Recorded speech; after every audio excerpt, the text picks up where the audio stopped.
Hi guys, in front of me is TCL 305I and let me show you how to add or remove Google account. At first, enter the settings, then find and select accounts, mark add account, and here select Google.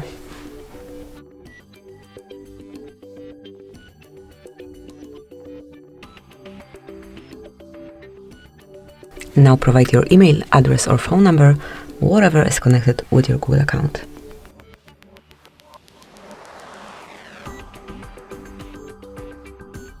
And now enter the password. Let me do it off the screen.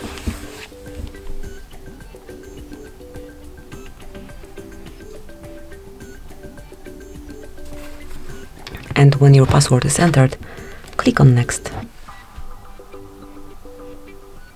Tap on I agree.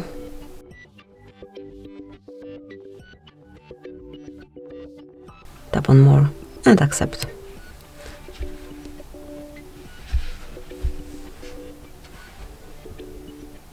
And that's it. As you can see, your account has been added. Once you want to remove it, mark it and select Remove Account. So that is all. Thank you for watching.